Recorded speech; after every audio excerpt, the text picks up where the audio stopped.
अब इस वीडियो में हम बात करेंगे जो हमारा सोमेटिक एंड मॉलिक्यूलर डेथ होता है उसमें क्या क्या डिफरेंस होता है। ठीक है, तो सोमेटिक डेथ मैंने अभी आपको बताया था। अगर नॉर्मली मैं सोमेटिक डेथ के बारे में बात करूं तो सोमेटिक डेथ जो हमारी होती है वो कंप्लीट एंड इरिवर्सिबल डेथ जो होती है हमारी ऑर्गन्स की, कंप्लीट एंड इरिवर्सिबल, जिसके अंदर आपका ब्रेन डेथ भी आ जाता है। ठीक है, इरिवर्सिबल जो डेथ होती है वो हमारी होती है सोमेटिक डेथ, जिसमें आपका जो वाइटल बॉडीली फंक्शन होते हैं वो सारे इंक्लूड होते हैं। कौन कौन से? 3 तरह के होते हैं, रेस्पिरेशन, सर्कुलेशन और ब्रेन एक्टिविटी। ठीक है, ये हमने डिटेल में हमने स्टडी किया हुआ है। और इसका एक ही पॉइंट है, ऑफिशियल पॉइंट ऑफ डेथ ये कहा जाता है कि अगर इनकी डेथ हो गई तो पर्सन को हम अलाइव नहीं कंसीडर करेंगे, वो उसकी डेथ हो गई है। तो ये आपका सोमेटिक डेथ होता है। ठीक है, यहाँ पे अगर मॉलिक्यूलर डेथ की बात करूं तो मॉलिक्यूलर डेथ हमारे रेफर करते हैं जो कि हमारा ग्रेजुअली डेथ होती है, gradual death of individual cells and tissues, वो हमारी आती है मॉलिक्यूलर डेथ में। ये हमारी मॉलिक्यूलर डेथ होती है आफ्टर द सोमेटिक डेथ। ठीक है, ऑल्सो इसके अंदर क्या होता है, जो पर्सन होता है क्लिनिकली डेड होता है, उसके cells and tissue continue survive करते रहते हैं। ये हमारे प्रोसीजर हो गए, पर उसके जो टिश्यूज वगैरह वो सर्वाइव कर रहे हैं टेम्पररी बेस पे, और जिसकी वजह से उसकी बॉडी के अंदर ऑक्सीजन रिड्यूस हो रहा है, जिसकी वजह से क्या है, उनकी भी डेथ हो रही है। ठीक है, इसी को ही हम मॉलिक्यूलर डेथ को भी हम एक और नाम से जानते हैं, सेलुलर डेथ। ठीक है, जो सेलुलर लेवल की हमारी डेथ होती है वो होती है। तो डेफिनेशन आपको समझ आ गई, complete and irreversible stoppage of respiration, circular and brain function is comes in a somatic death, and death of individual tissues and cell is comes in a molecular death or a cellular death। ठीक है, अब second point क्या है हमारा, onset. Onset क्या होता है, जो हमारा सोमेटिक डेथ होता है इसमें ऑकर होते हैं इमीडिएटली। ठीक है, इमीडिएटली आपको देखने को मिलता है when the vital function of the body, जैसे रेस्पिरेशन हो गया, सर्कुलेशन हो गया, ब्रेन एक्टिविटी होगी, ये सीज हो गई है, बंद हो गई है। तो एक बार ये हो जाए तो जो हमारा ट्राइपॉइड ऑफ लाइफ, हम ट्राइपॉइड ऑफ लाइफ बोलते हैं इन तीनों चीज को। ट्राइपॉइड ऑफ लाइफ जो ब्रेन, हार्ट एंड लंग्स की हमारी है, ये आपकी ब्रेन हो गई, उसके बाद हार्ट हो गया, सर्कुलेशन एंड लंग्स, ये तीनों को हम क्या ट्राइपॉइड लाइफ के नाम से जानते हैं। ये एक बार हमारा स्टॉप कर दे फंक्शनिंग को तो सोमेटिक डेथ डिक्लेयर हो जाती है। और जो टाइम ऑफ सोमेटिक डेथ होता है is legally time of death, इसी को हम लीगल टाइम ऑफ डेथ भी बोलते हैं। ठीक है, अब इसके अंदर प्रोसीड किया जाता है, फिर इसके बाद ऑनसेट डेथ एक बार हो जाए तो उसके बाद हमारी मॉलिक्यूलर डेथ प्रोसीड की जाती है। अब इसमें क्या आता है, ये हमारी मॉलिक्यूलर डेथ कब होती है, आफ्टर सोमेटिक डेथ। जैसे आपका लीगल टाइम ऑफ डेथ हो जाता है, देन आपका क्या होता है, ऑनसेट, इसका स्टार्टिंग पॉइंट स्टार्टिंग पॉइंट किया जाता है। इसके अंदर क्या है, ये इसका जो टाइम पीरियड होता है मिनट्स टू आवर्स। एक बार आपकी ट्राइपॉइड ऑफ लाइफ खत्म हो जाए, डिक्लेयर हो जाए, तो मिनट्स ऑफ आवर में आपका मॉलिक्यूलर डेथ देखा जा सकता है। इसमें क्या होता है, जो हमारे डिफरेंट टिश्यू होते हैं डिफरेंट टाइम ऑफ रेट पे डेड होते हैं। जैसे कि अगर मैं आपकी बात करूं, ब्रेन, ब्रेन अगर कंप्लीट डेथ होते हैं तो 3 से 5 मिनट के अंदर होता है, due to high oxygen demand. Brain के अंदर क्या होता है, हमें हाई ऑक्सीजन डिमांड की जरूरत होती है, और वो क्या होती है, आपकी कट ऑफ हो जाती है, जिसकी वजह से 3 से 5 मिनट के अंदर आपकी ब्रेन डेथ हो जाती है। ये मिनट की बात कर रही है। ठीक है, उसके बाद आपके आते हैं हार्ट। हार्ट ले लो, 15 से लेके 30 मिनट तक सरवाइव करता है मरने के बाद भी। ठीक है, देन आपके मसल्स, मसल्स और आपकी जो स्किन होती है वो आपकी 2 से लेके 6 घंटे तक आपकी अलाइव रहती है, उसके बाद इसकी कंप्लीटली डेथ हो जाती है। कॉर्निया आपको पता है, जो आई का हमारा पार्ट होता है, ये 6 आवर तक अलाइव रहता है, अप टू 6 आवर। देन आपकी बोन एंड कार्टिलेज आती है, बोन एंड कार्टिलेज, जो कार्टिलेज होती है हमारी, वो आपके आते हैं, सर्वाइव करते हैं सेवरल डेज तक। ठीक है, कुछ दिनों तक ये आपकी रहती है। तो ये आपका ऑनसेट, यहाँ पे आपका ऑनसेट स्टार्ट हो जाता है। देन आता है रिस्पॉन्स टू एक्सटर्नल स्टिमुलाई। तो सोमेटिक डेथ क्या करती है, रिस्पॉन्स करती है जो एक्सटर्नल स्टिमुलाई होते हैं।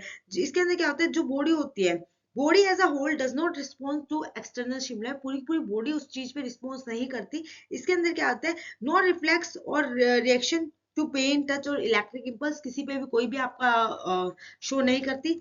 और क्या है, इसके अंदर आपको जो प्यूपिलरी रिएक्शन होता है, लाइट मारने पे भी एब्सेंस दिखता है। कॉर्नियल रिफ्लेक्शन जो होता है, अगर लाइट सोर्स मारोगे तो प्यूपिलरी जो रिफ्लेक्शन होगा वो शो नहीं करेगा, कॉर्नियल रिफ्लेक्शन वो भी नहीं शो करेगा, और जो ब्रीथिंग की जो स्पॉन्टेनियस होते हैं, जो अपनोनिया टेस्ट के थ्रू हम देख रहे हैं, वो भी आपकी शो नहीं करता।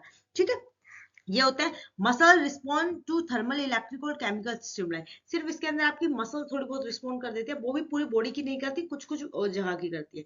ठीक है। आप मोलिकुलर डेथ में क्या होता है, कोई भी रिस्पॉन्स नहीं देखने को मिलता। जैसे हम कहें टिश्यू एंड सेल जो रिस्पॉन्सिव होते हैं शॉर्ट पीरियड ऑफ टाइम के बाद लिए आफ्टर सोमेटिक डेथ, वही थोड़ा बहुत आपको देखने को मिल सकता है, अदरवाइज कोई भी आपको इसके अंदर रिस्पॉन्स नहीं देखने को मिलता। अगर मैं बात करूं मोलिकुलर डेथ में, अभी मैंने बताया इसमें लिखा है नो रिस्पॉन्स, बट अगर आप टेक्निकली देखेंगे तो जैसे आपकी मसल से 2 से 6 घंटे के बाद इसकी डेथ हुई है, तो मसल थोड़ी बहुत आपकी रिस्पॉन्स करती हुई दिख जाएगी। कॉर्निया आपका 2 घंटे तक रिस्पॉन्स करता दिख रहा है। इरिस आपका 1 से 2 घंटे के लिए देखने को मिल रहा है, इरिस भी लिख लो। इरिस आपका 1 से लेके 2 घंटे तक रिस्पॉन्स करता है अपना। और स्किन और जो हेयर फॉलिकल होते हैं वो ऑटोमेटिक रिस्पॉन्स करती है कॉन्ट्रैक्ट वगैरह करने पे। तो इसके अंदर आपको रिस्पॉन्स देखने को मिलता है। ये नो रिस्पॉन्स है, वो एक टेक्निकली लिखा हुआ है, बट जो बॉडी के पार्ट होते हैं जैसे अलाइव के टाइप पे, सोमेटिक डेथ में तो जो मसल रिस्पॉन्स कर रहे हैं तो पर्सन अलाइव है, थोड़ा बहुत उसके अंदर चांसेस है, अदरवाइज वो डेड हो चुका है। ठीक है। मॉलिक्यूलर डेथ में क्या होता है, जिस जिसके टाइम पीरियड के हिसाब से इसकी डेथ है ऑर्गन्स की, उससे उस टाइम तक उसका शो किया जाता है। ठीक है। अब कंफर्मेशन क्या होती है सोमेटिक डेथ की, flat EEG, EEG, absent her sound and breath sound, ये सारी सारी चीजें एब्सेंट होती है। मतलब अगर नॉर्मली कहेंगे तो इसके अंदर नो पल्स, आपको कोई पल्स नहीं देखने को मिलेगी। नो रेस्पिरेशन, कोई रेस्पिरेशन नहीं देखने को मिलेगा। No brain activity. और इसके अंदर आपको जो प्यूपिल होती है फिक्स्ड एंड डायलेटेड देखने को मिलती है, ये आपकी कॉन्ट्रैक्ट नहीं होती। प्यूपिल बिल्कुल फिक्स रुकी हुई होती है। और कोई भी आपकी पेनफुल स्टिमुलाई नहीं होती, अगर आप बॉडी पे कोई पेन दे रहे हैं तो उस पर बॉडी रिएक्ट नहीं करती। ठीक है। ये आपका कंफर्मेशन होता है कि डेथ हो गई है।